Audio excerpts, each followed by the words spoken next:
할렐루야. 오늘은 빌립보서 2장 말씀으로 하나님 앞에 나가겠습니다. 지난주에는 우리가 복음에 합당하게 생활하는 것이 무엇인지에 대해서 우리가 살펴보았습니다. 복음에 합당하게 생활하는 것. 그래서 한 마음과 한 뜻으로 나아가는 것에 대한 바울의 빌립보 교회를 향한 권면의 말씀에 대한 묵상을 우리가 했는데요. 오늘 계속 이어서 빌립보서 2장 말씀으로 함께 보기를 원합니다. 우리가 방금 읽었던 본문 말씀처럼 빌립보서에서도 2장에서도 사도 바울은 빌립보 교회 계속해서 권면의 말씀을 하고 있습니다. 우리가 익히 빌립보서 첫 시간에 말씀드렸던 것처럼 빌립보 교회는 은퇴한 군인들 그리고 그의 그 가정 또 은퇴한 군인들의 부인들 한마디로 로마 시민권을 가진 그 엘리트 그룹이 이 빌립보 성에 많이 살고 있었고 이 빌립보 도시에 그리고 그들 중에 경건한 이방인이라고 불렸던 할례받은 유대인들은 아니지만 일찍이 복음을 듣고 하나님에 대한 이야기를 들었던 사람들도 있었던 것 같습니다. 특히 그 자주장사 루디아와 같이 굉장히 그 영향력 있는 재계의 거물급에 속하는 그런 여인도 있었다. 그래서 이 루디아와 또 은퇴한 군인들 그리고 빌립보 감옥의 간수 역할을 했던 간수로 있었던 그 간수와 또 가정 또 가족들 이렇게 해서 이제 교회가 개척이 되었습니다. 로마 시민권이라는 것은 굉장히 큰 자부심을 가지게 되죠. 나는 로마의 시민이다 라는 거죠. 그리고 나는 로마 애국자 그리고 은퇴한 군인들이 가지고 있을 수 있는 로마 애국자죠. 뭐 최근에 우리 대선 후보 중에서도 가족들 식사 자리에서 애국가 4절까지 제창하는 참 놀라운 모습을 봤는데요. 그만큼 애국하는 그런 마음이 있는 사람들이 바로 이 빌립보 교회 성도님들이었다 하는 것입니다. 시민권자가 되면 되기 위한 방법이 있었는데요. 이방인들이 로마 시민권을 따기 위해서는 25년 동안 로마 군대에서 복역해야 됩니다. 그리고 은퇴한 퇴역 군인들이 이제 시민권을 따게 되죠.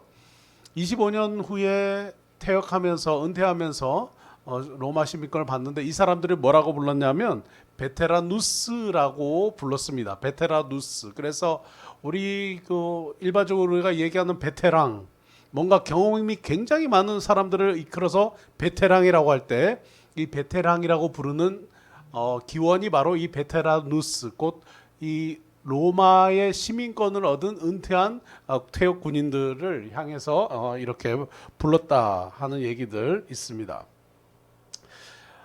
그리고 로마의 시민의 그 노예가 로마 시민의 노예에게 자유를 주고 해방할 때 또 이렇게 로마 시민권을 얻습니다. 그래서 빌립보 교인들에게 로마 시민이라고 하는 것은 굉장히 큰 그 자부심을 주었습니다. 그것 때문에 이 로마 빌립보 교회 성도들 중에 로마 시민권을 가진 성도님들은 지금 현재 사도 바울 목사님의 투옥 로마 감옥에 투옥되어 있는 이 범죄자 처지에 대해서 좀 수치스럽고 부끄러운 마음이 있었어요. 이것이 바로 이 빌립보 교회의 문제였습니다. 수치스러운 마음을 가지면서 이거 어떡하나 걱정을 넘어서 수치스러운 마음을 갖게 되는 것 이것이 교회의 또 문제였고요. 또 교회 문제 중에 하나가 관습과 전통을 가진 사람들이 나타났죠. 특별히 할례받은 유대인들 중에 손할례당이라고 얘기하는 할례를 받아야만이 구원을 받는다라고 얘기하는 이 유대인의 전통적인 관습을 주장하고 그 풍습을 따를 것을 강제적으로 요구하는 성도들이 있었습니다. 그래서 이 손할례당 이 사람들이 빌립보 교회 안의 문제였죠. 율법을 지키는 것은 율법 자체는 문제가 아닙니다. 그러나 할례 받아야 구원받는다. 이것은 믿음으로 은혜를 받아 은혜로 믿어 구원의 입으로 시인하여 구원에 이르는 이 놀라운 이신칭의와는 반대되는 바울이 전한 복음과는 전혀 다른 복음을 얘기하는 거죠. 할례를 받아야 구원을 받는다. 풍습과 전통과 어떠한 의식과 의뢰를 할 때에 구원받는다, 행위로서 구원받는다 하는 것은 바울이 전한 복음에 배치되는, 반대되는 것이었기 때문에 이것은 다른 복음이었고 거짓 가르침이었습니다. 그리고 심지어는 사도 바울은 십자가의 원수다라고까지 이야기합니다. 그래서 이런 사람들이 또 이 빌립보 교회 안에 있었다 하는 거예요. 그래서 이것이 굉장히 큰 빌립보 교회의 문제였습니다. 자, 오늘 저는 우리가 읽었던 이 본문 말씀을 통해서 좀 두 가지 살펴보기를 원하는데요. 첫 번째는 이거예요. 빌립보 교회에 문제가 있었다. 교회는 다 문제가 있어요. 근데 특히 빌립보 교회 안에 드러났던 문제는 자기의와 자기애. 자, 다 같이 한번 따라해 볼까요? 시작. 자기의와 자기애. 한 번 더요. 시작. 자기의와 자기애. 자, 1절부터 우리 한번 읽어보겠습니다. 시작. 그러므로 그리스도 안에 무슨 권면이나 사랑의 무슨 위로나 성령의 무슨 교제나 긍휼이나 자비가 있거든 마음을 같이하여 같은 사랑을 가지고 뜻을 합하며 한 마음을 품어 아무 일에든지 다툼이나 허용으로 하지 말고 오직 겸손한 마음으로 각각 자기보다 남을 낮게 여기고 각각 자기 일을 돌보뿐더러 또한 각각 다른 사람들의 일을 돌보아 나의 기쁨을 충만하게 하라. 아멘. 아멘. 바울은 빌립보 교회에 굉장히 권면을 합니다. 특별히 1절부터 시작하는 단어에 A라고 말하는 헬라어 동사가 있습니다.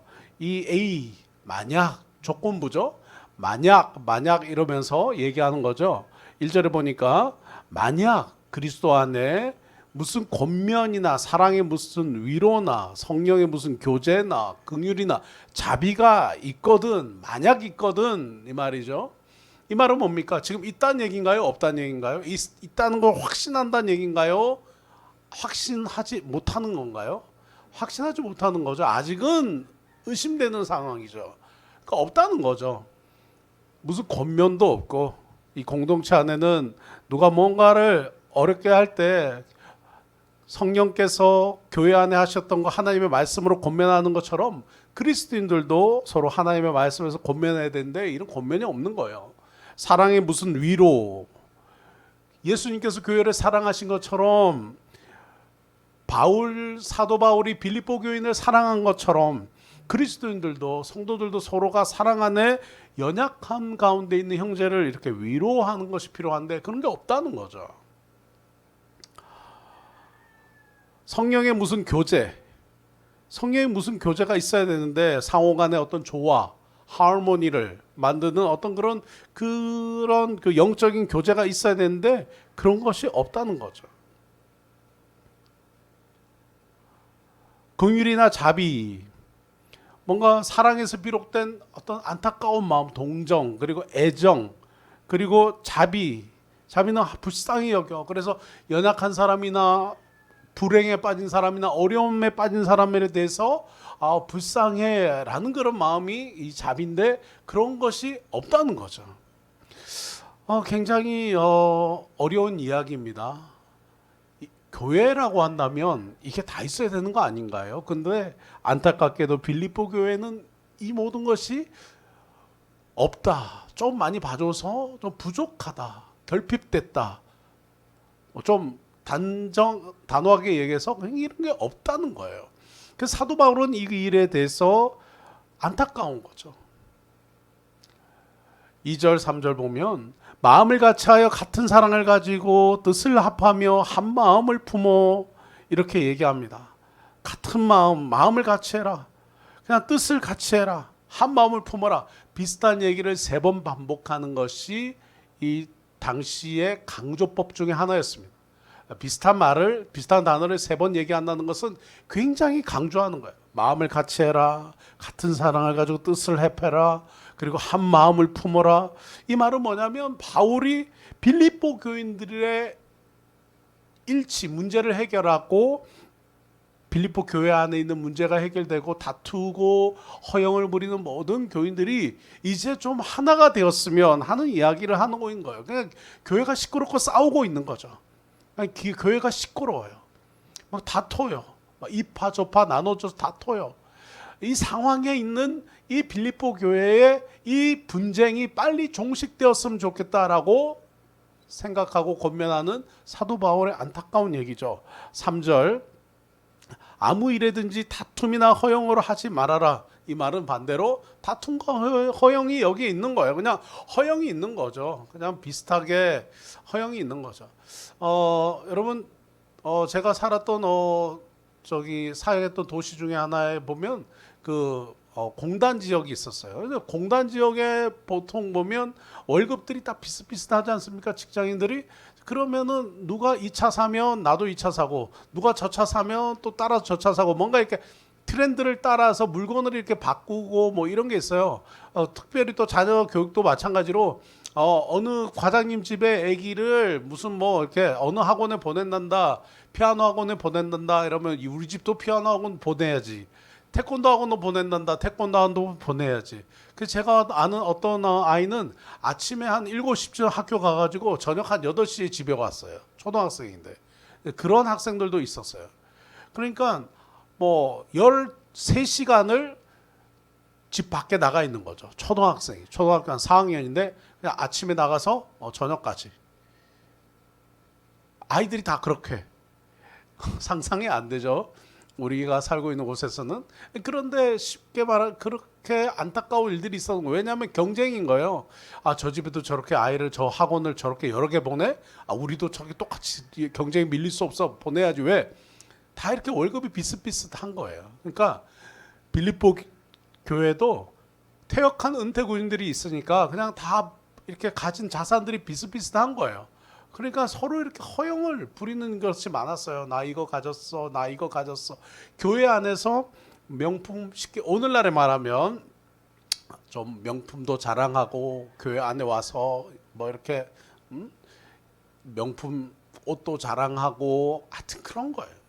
그런 상황들이 이 빌립보 교회 안에 있었다. 그래서 아무 일이든지 그냥 다투는 거예요. 서로 경쟁하고 이런 모습이죠. 그리고 사도 바울은 계속 고민합니다. 3절, 각각 자기보다 남을 낮게 여기라. 이것을 겸손한 마음이라 그러죠. 뒤집어서 말하면 빌립보 교회에서 남을 낮게 여기는 게 없는 거예요. 내가 가장 잘난 거예요. 내가 가장 잘났다. 자기 의가 굉장히 강한 거죠. 쉽게 말하면 과거에 어느 전투에서 적군하고 싸울 때 내가 이만큼의 숫자에 그냥 적을 물리쳤어. 옆에서 아니야, 내가 더 많이 물리쳤어. 자기를 나타내는 거죠. 그냥 로마의 시민권을 주면서 땅을 거저줬어요. 그리고 세금도 면제시켜줬어요. 그러니까 이만큼 땅을 있고 이렇게 땅에다가 농사를 지어서 이렇게 내가 벌었어 하는 그런 자랑과 자기 의를 나타내는, 내가 이만큼 했어, 나 이만큼 했어라는 그런 그 분위기가 그 교회 안에 있었고, 또 한 가지 분위기는 나는 유대인이야, 나는 할례 받은 유대인이야, 이 할례도 안 받은 이방인들을 이러면서 멸시하고 업신여기는 유대인들이 있었어요. 그러니까 빌립보 교회 리더들의 입장에서는 굉장히 머리가 아픈 거예요. 리더들은 아니 이게 복음이 아닌데, 쉽게 말하면 예수 없는 교회가 된 거예요. 예수 빠진 교회, 예수 없는 교회, 예수 없는 성도, 예수 없는 신앙인이 된 거예요.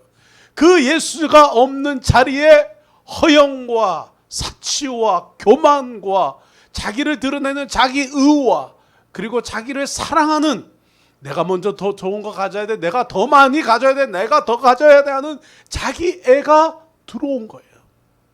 그래서 예수님이 계셔야 될 자리에 자기 의와 자기 애가 자리 잡은 것입니다. 내가 이만큼 했는데, 내가 이렇게 가져야 하는데 하는 그런 마음들이 자리 잡게 된 거죠. 4절, 각각 자기 일을 돌볼 뿐더러 각각 다른 사람들의 일을 돌봐라. 다른 사람의 일을 돌아보는 것이 없었다라고 하는 거죠. 부족하다, 결핍됐다. 그래서 교회는 타인을 돌보고 자신의 이익과 은사를 살피지만, 우리의 유익을 살펴야 되지만, 다른 사람, 우리 공동체의 지체들, 그리고 교회 밖에 사회의 문제에도 우리가 관심을 가지고 잘 살피고 서로를 포용하는 것, 연합으로 일치하는 것 중요한데 이 빌립보 교회는 그렇게 하지 않은 거예요. 그러니 사도 바울은 굉장히 근심했고 기도했고 빌립보 교회를 사랑했지만 사랑하면서 기도하게 되고 빌립보 교회 리더들도 굉장히 마음이 어려웠어요. 빌립보 교회 문제가 뭡니까? 자기 의와 자기 애가 너무 강한 겁니다. 자기 의가 뭡니까? 사람들에게 인정받고 싶은 거죠. 나 이만큼 한 사람이야 이러면 사람들이 박수 쳐주는 걸 받고 싶은 거죠. 와 대단하십니다. 와 정말 와 드러나고 싶은 거죠. 자기를 드러내고 싶은 거죠. 자기 애는 뭡니까? 지난 과거의 상처를 꽁꽁 붙들고 그것 가지고 다른 사람 상처 주고 서로 막 다른 사람을 찌르면서 나만 사랑할 거야, 나만 사랑할 거야. 이것이 바로 소시오패스가 되는 길이죠. 나만 생각할 거야, 나만 사랑할 거야. 남은 먼저. 이건 이기주의를 훨씬 넘어선 굉장히 큰 어려움 중에 하나입니다. 자기 애에 빠지는 거죠. 가족 간에서도 돌아보지 않아요. 나만 이런 그 자기 애가 너무 강한 가족이 있으면 어렵죠. 저번 이전에도 한번 제가 이런 말씀을 좀 나눴던 적이 있는데요. 소시오패스 경향이 있는 거죠. 자기만 사랑하는 남은 전혀 언급하지 않는 배려하지 않는 그런 모습이죠. 빌립보 교회 문제가 바로 이거였어요. 권면이 없고 사랑의 위로가 없고 성령의 교제가 없고 긍휼과 자비가 없고 마음을 같이 하는 게 없고 같은 사랑이 없고 뜻을 합하는 게 없고 한 마음이 없고 다툼과 허영으로 하고 오직 겸손한 마음이 없고 남을 낮게 여기지 않고 또 뭡니까? 다른 사람의 일을 돌보지 않는 것. 이것이 바로 이 빌립보 교회 안의 어려움이었습니다. 그러니까 자기 내려놓기 싫은 거예요. 왜? 자기를 너무 사랑하니까. 그게 바로 예수 없는 삶을 만들어 버리는 거예요. 복음이 없는 삶을 만들어 버리는 거예요. 사실 가장 삶에서 우선순위는 복음이고 예수님이시죠. 예를 들어서 우리 젊은 청년들 앞으로 이제 미래를 결정할 때 마찬가지죠. 내가 앞으로 어떤 것을 결정할 것이냐. 저는 좀 권면하고 싶어요. 사도 바울도 좀 권면합니다. 뭐라고 권면합니까? 두 번째 우리가 생각해 볼 건데요. 다 같이 읽어보겠습니다. 시작. 내려놓음 예수의 마음을 품으라. 한 번 더 시작. 내려놓음 예수의 마음을 품으라. 우리 마음에 자기 애와 자기 의가 너무 많아요. 없는 사람이 없을걸요? 너무 많아요. 제발 그 마음을 좀 내려놓으라는 거죠. 성경에 누가복음 15장에 보면 탕자의 비유가 있습니다. 탕자, 자기를 사랑했던 탕자죠. 이 탕자가 어떻게 합니까? 내 것 주세요. 그래서 그 분깃을 챙겨서 아버지로부터 자기가 받을 상속의 유산을 챙겨가지고 어떻게 합니까? 타국에 가서 허랑방탕하게 써버리죠. 자기 애예요. 자기를 사랑하는 거죠. 그런데 또 그 모습을 바라보고 있는 한 사람이 있는데 큰아들이에요. 이 둘째 아들이 허랑방탕하게 살다가 이제 거지가 되어서 아버지 집으로 돌아옵니다. 이 거지가 된 동생을 아버지가 환영을 해줍니다. 안아줍니다. 반지를 끼워줍니다. 옷을 벗어줍니다. 여러분, 반지를 끼워준다는 것은 권위를 의미하는 거거든요. 아버지가 끼고 있는 반지를 끼워줍니다. 너는 여전히 내 아들이다라고 얘기하는 거죠. 우리가 세상에서 방황하다가 하나님 앞에 나아갈 때 하나님이 우리의 손에 반지를 끼워주시면서 네가 세상에서 그렇게 방황했지만 그러나 너는 여전히 내 아들이라는 굉장히 은혜로운 모습이에요. 그러나 이 모습을 바라보고 있는 아들이 와요. 큰 아들이죠. 그리고 뭐라고 얘기합니까? 아버지가 갑자기 집에 막 잔치를 벌이는 거예요. 소를 잡고 막 사람들 초청해서 막 잃어버렸던 죽었던 아들이 돌아왔다. 난 너무 기쁘다라고 이렇게 잔치를 벌이니까 큰아들이 옵니다. 그리고 이 큰아들이 뭐라고 말합니까? 아버지 곁을 떠나지 않고 이렇게 수고하고 고생하며 가문을 위해서 일했던 나를 위해서는 잔치 한번 벌여주지 않으셨거늘 이렇게 허랑방탕하게 가서 아버지의 상속을 다 써버리고 거지가 돼서 돌아온 이 아우를 위해서 이렇게 파티를 벌이실 수 있습니까? 서운한 마음을 얘기를 하는 거예요. 이 큰아들 안에 우리가 보면 맞아, 맞는 말이야 라고 얘기할 수 있죠. 그러나 이 마음 안에 또 깊숙이 보면 안타깝게도 죄성이 있는 거예요. 그것은 뭡니까? 자기 의죠. 그것은 뭐예요? 나는 큰아들이다. 그리고 두 번째 뭐예요? 나는 이만큼 했다. 박수 받고 싶은 거예요. 아버지로부터 사람들에게. 물론 그 아버지가 아들에게 너도 내 아들이다라고 얘기하지만 그걸로 충분하지 않는 거예요. 그걸로 만족하지 않는 거예요. 더 뭡니까? 인정받고 싶은 거죠. 이제 자기 애로 나가는 거예요. 내가 더 사랑받아야 돼. 내가 더 칭찬받아야 돼. 내가 더 나를 높여야 돼. 이런 거죠. 마치 이제 이것을 우리 교회에 비유한다면 우리 조은유 교회 이름이 이 필리핀에 널리 알려져야 되는 거죠.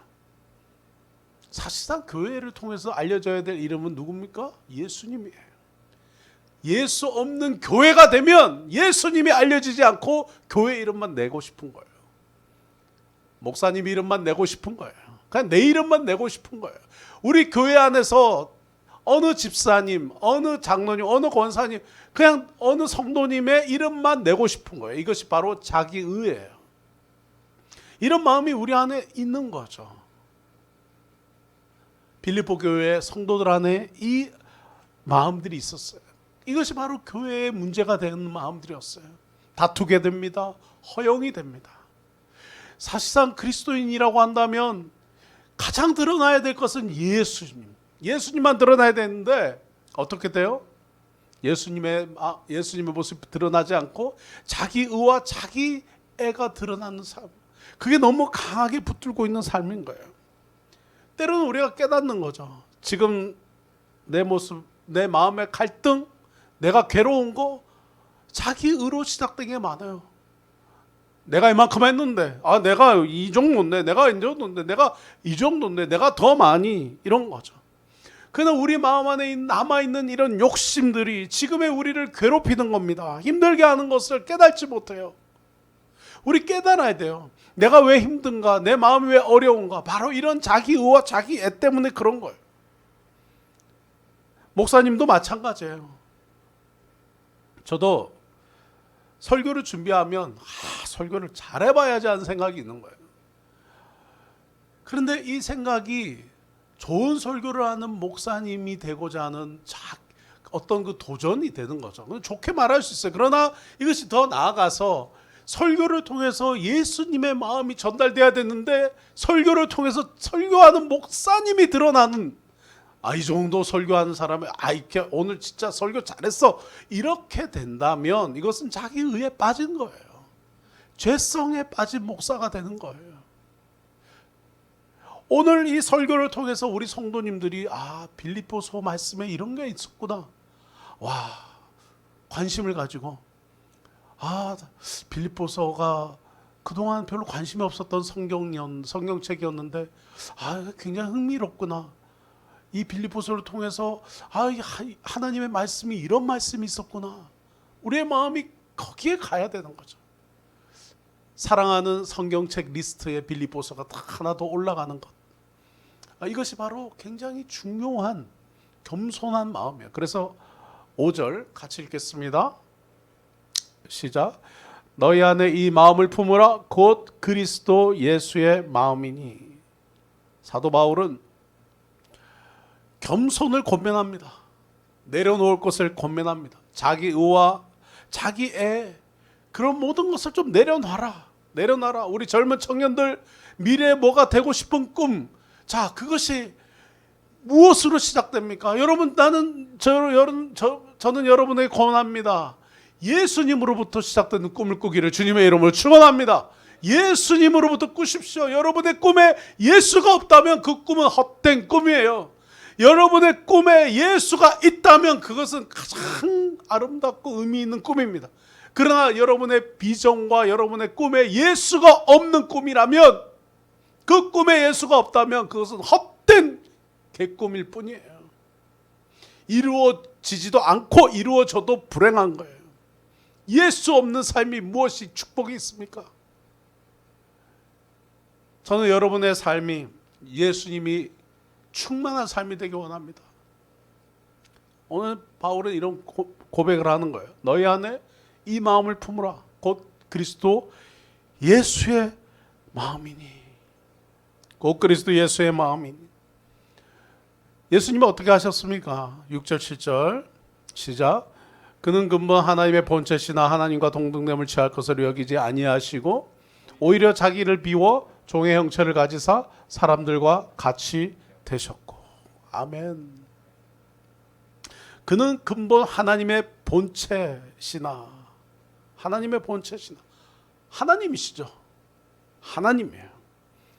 그러나 하나님과 동등됨을 취할 것으로 여기지 아니하셨다. 타락한 인간들을 구원하기 위해서 스스로 하나님과 동등됨을 어떻게 해요? 내려놓으신 거예요. 내려놓으신 거예요. 하나님과 동등됨을 내려놓으시고 종의 형체를 가지셨어요. 7절에 자기를 비워 종의 형체를 가지셨다. 그리스도께서 인류의 구원을 위해서 자기의 권리와 특권을 다 포기했어요. 권리를 포기하고 내려놓고 죄 없는 인간의 모습으로 오셨음을 보여주시는 거예요. 우리가 어떻게 하면 예수님처럼 닮아갈 수 있을까요? 사람들과 같이 되셨고, 예수님은 참 인간이십니다. 그래서 우리 인간이 경험하는 모든 것을 경험하셨어요. 고난과 고통을 경험하시고 시련과 비웃음을 경험하셨어요. 우리가 겪었던 그 감정의 상태를 예수님 다 경험하셨어요. 8절 시작. 사람의 모양으로 나타나사 자기를 낮추시고 죽기까지 복종하셨으니 곧 십자가에 죽으심이라. 십자가는 예수님의 겸손의 모습에 절정이 되는 거죠. 십자가를 바라보실 때마다 여러분 꼭 이것을 묵상하세요. 내려놓으셨다. 권리를 포기하셨다. 권리 포기, 내려놓음. 이것이 예수님의 마음인 거예요. 예수의 마음을 품으라. 그것은 무엇입니까? 권리 포기, 내려놓음이에요. 내려놓음이에요. 무엇을 권리 포기하는 겁니까? 나를 드러낼 수 있는 권리를 포기하는 거예요. 나 큰아들인데 왜 나는 파티를 안 해주셨습니까? 라고 주장하는 것, 그 권리를 포기하라는 거예요. 그 마음 내려놓으라는 거예요. 세상의 영광을 취하고 사람들로부터 박수를 받고 싶은 그 충동들을 다 내려놓으라는 거예요. 내 이름을 알리고 우리 교회의 이름을 막 다 알려보겠다, 내 이름을 다 알려보겠다 하는 마음을 내려놓으라는 거예요. 설교가 끝나고 나면 사람들이 예수님을 생각하지 아니하고 와, 저 목사님 정말 설교 좋아, 목사님 설교 좋아, 이렇게 자기 설교를 드러내고 싶은 자기 애와 자기 을을 내려놓으라는 거예요. 예수님 닮으라는 거예요. 십자가에 죽으시기까지 복종하신 예수님을 닮으라는 겁니다. 우리는 이렇게 살지 못해요. 사실은 이것이 그리스도인의 삶의 절정의 가장 중요한 기본이에요. 어떻게 보면 가장 중요한 기본이에요. 어쩌면 우리는 저는 이 설교 준비하면서 와, 정말 나는 나쁜 사람이구나 하는 생각을 또 했어요. 난 나쁜 사람이다. 아직도 이 내 안에 죄성이 가득하다. 저도 나를 드러내고 싶고 사람들에게 착하게 보이고 싶고 좋은 선교사님, 좋은 목사님을 보이고 싶은 거예요. 그래서 하나님은 그렇게 말씀하지 않으시는 거예요. 저를 통해서 제가 보이면 안 되는 거예요. 우리의 삶을 통해 예수님이 보여야지. 우리 삶을 통해 내 자신이 보여진다면 그것은 자기 의와 자기 애에 빠진 교만한 모습인 거예요. 사랑하는 성도 여러분, 우리 정말 이 인생을 살아가면서 어떠한 신자의 삶을, 성도의 삶을 살기를 원하십니까? 코로나 시대를 보내면서 우리 이런 얘기 하잖아요. 더 겸손해져야 된다. 더 낮아져야 된다. 정말 우리 많이 낮아졌습니까? 여러분, 우리 안에 자기 의와 자기 애가 다 사라졌나요?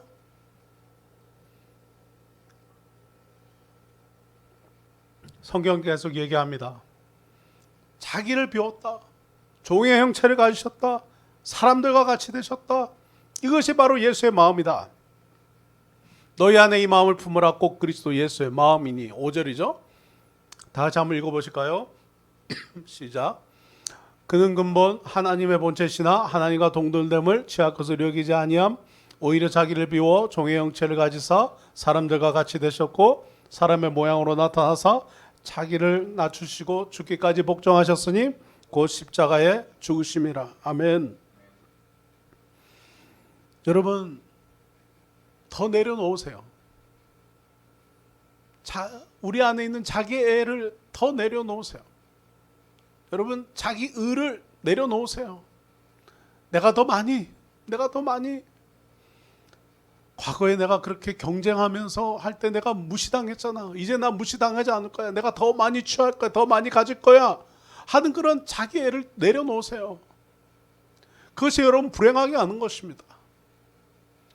내가 많이 더 드러날 거야. 나를 더 드러낼 거야. 내가 더 많이 칭찬받을 거야. 내가 더 많이 인정받을 거야 하는 그 노예의 근성을 내려놓으세요.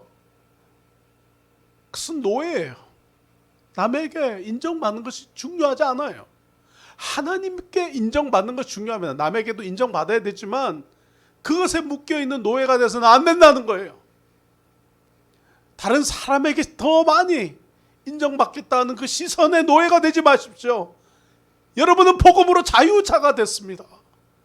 예수님 앞에 인정받는 자 되기를 주님의 이름으로 축원합니다. 사실 이렇게 내려놓으라 하는 것은 다 종교에서 뭐 마음을 비워라, 해탈의 경지에 이르라, 다 비워라, 무소유 이런 얘기가 아니에요. 우리가 내려놓는 것은 왜 내려놓습니까? 바로 내려놓는 자리에 예수님으로 채우는 것입니다. 아멘. 예수님으로 채우는 거예요. 앞으로 내가 어떤 삶을 살 거야? 나는 꼭 그렇게 살아야지. 왜? 나를 드러내기 위해서. 그렇다고 한다면 주님은 말씀하시는 거죠. 그 마음을 내려놔라. 그리고 예수님이 너에게 원하시는 게 무엇인지, 어떻게 하면 예수님께 영광 돌리는 꿈을 이룰 것인지, 어떻게 하면 너의 그 삶을 통해서 예수 영광 돌릴 것인지를 생각하라. 그것이 바로 성경에서 얘기하는 권리 포기, 성경에서 얘기하는 겸손과 내려놓음입니다. 그냥 일반 타 종교에서 얘기하는 마음을 비우고 해탈의 경지에 이르는 것과 달라요. 무소유의 삶과 달라요. 좀 내려놓는 거예요. 하나님이 기뻐하시는 방법으로 내려놓는 거예요. 저는 이번 주에 어떤 청년이 기도 제목을 물어봤더니 아빠의 기업이 선교하는 기업이 되게 해주세요. 아빠의 기업이 선교하는 기업이 되게 해주세요. 참 귀한 마음인 거예요.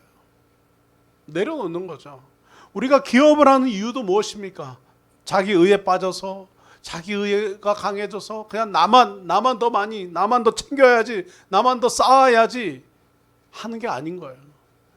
우리 기업이 더 유명해지고 더 알려져서 그냥 우리 기업이 알려지는 것처럼 내 이름이 알려지고 내가 더 유명해져야지 하는 것이 아닌 거예요. 그건 자기 의에 빠진 거죠. 우리 기업을 통해서 하나님께 영광되게 하여 주시옵소서. 우리 가문을 통해서, 우리 가정 통해서 하나님께 영광 돌리기 원합니다. 저는 여러분 우리 모두가 그 의에 빠지지 않기를, 자기 의에 빠지지 않기를 주님으로 축원합니다. 예수가 있는 기업, 예수가 중심이 된 사업, 예수가 중심된 가정, 예수가 중심된 삶, 예수가 중심된 성도님들 되시기를 주님의 이름으로 축원합니다. 그러면 이 겸손의 마음이 예수의 마음을 품으면 가정의 문제가 해결돼요. 아니 모두가 자기 의를 내려놓고 자기 애를 내려놨는데 다툴 일이 있습니까? 안 그렇습니까? 거기서 무슨 다툼이 있겠어요? 다 내려놨는데 무슨 다툼이 있어요? 다 내려놨는데, 큰아들로서 주장하는 것들 다 내려놨는데 거기서 무슨 다툼이 있겠습니까?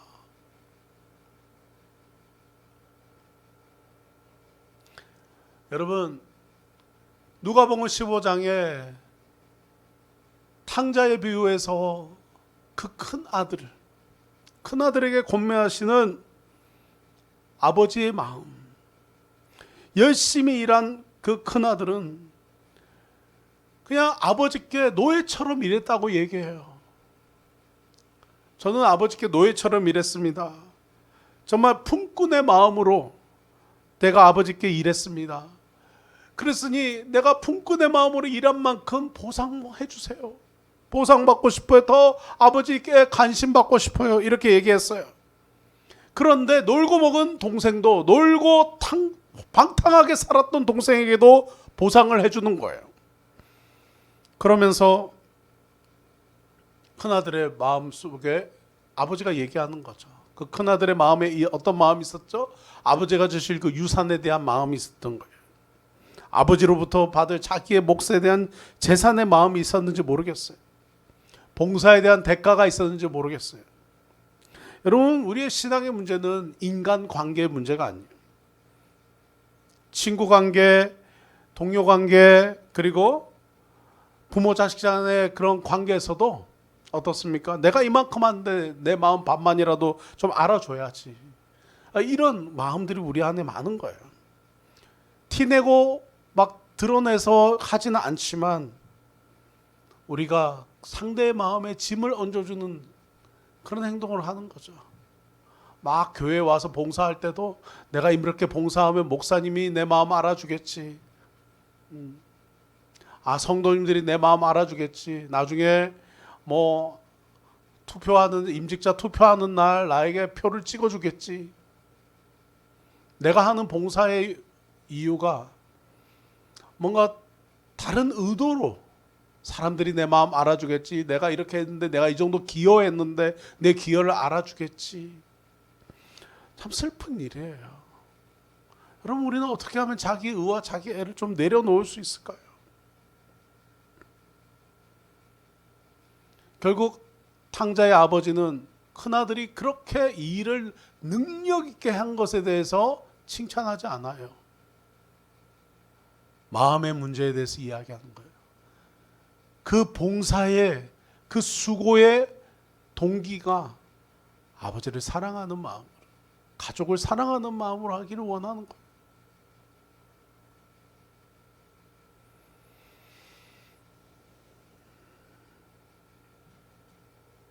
예수님처럼 이렇게 내려놓을 수 있을까요?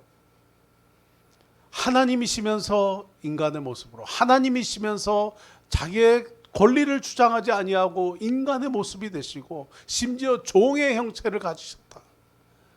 여러분, 우리는 이렇게 할 수가 없어요. 우리는 이런 거를 할 수가 없어요. 내가 인정은 받지는 못해도 이렇게 땅바닥까지 내려갈 수는 없는 거예요. 이렇게 낮아질 수는 없어요. 이렇게 낮아지는 것은 그냥 죽으면 죽었지 그렇게 낮아질 수는 없어요. 왜? 우리는 교만한 죄인들이라서 그런 거예요. 전부를 내려놓으면서까지.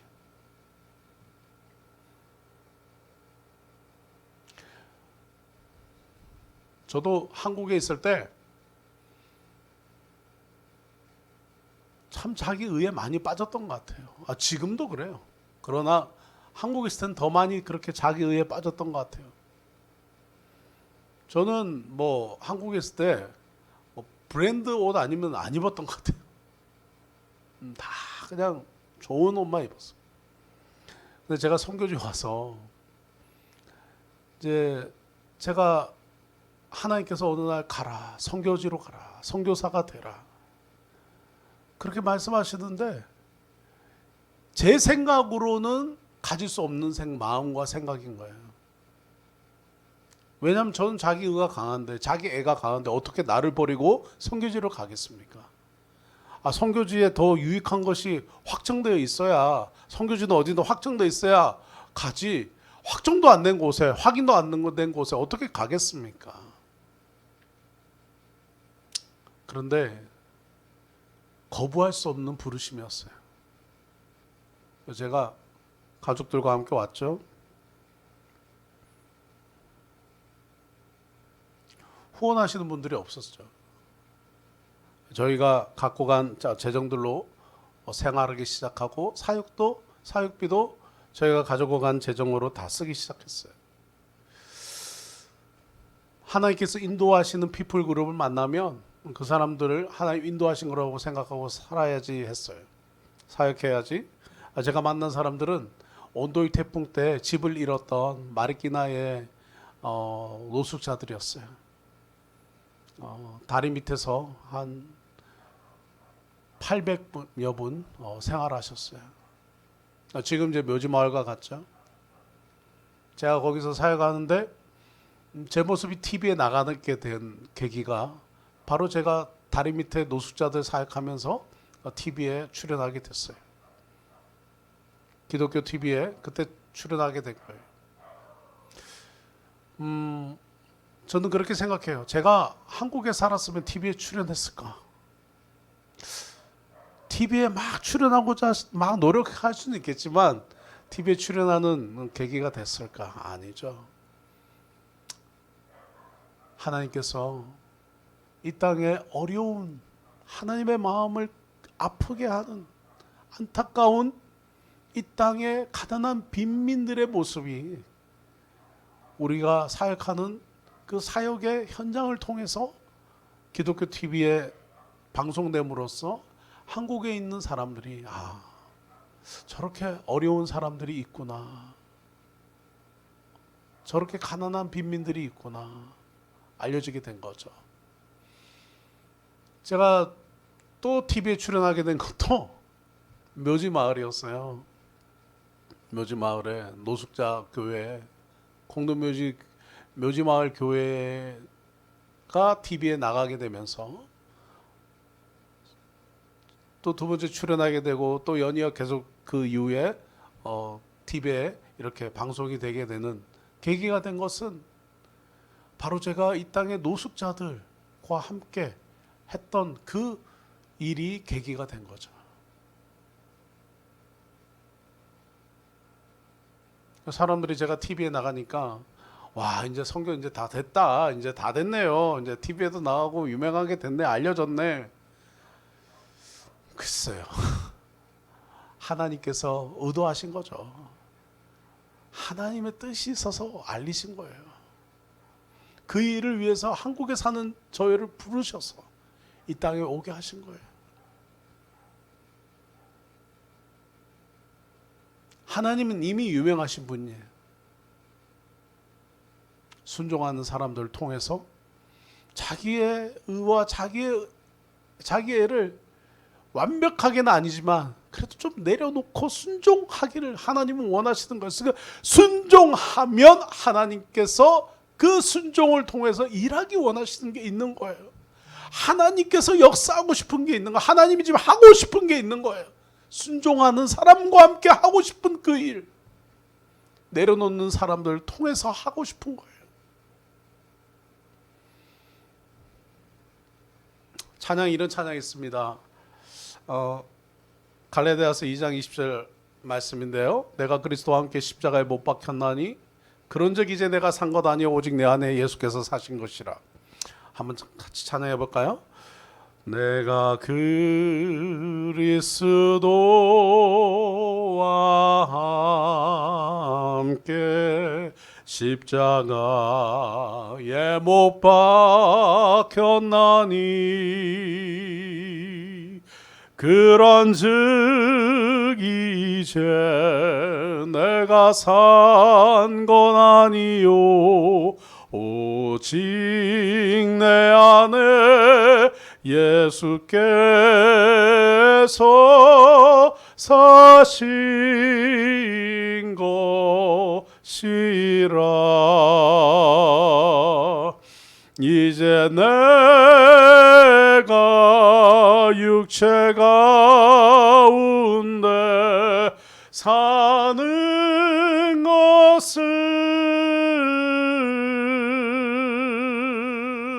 나를 사랑하사 자기 몸 버리신 예수 위에 산 것이라.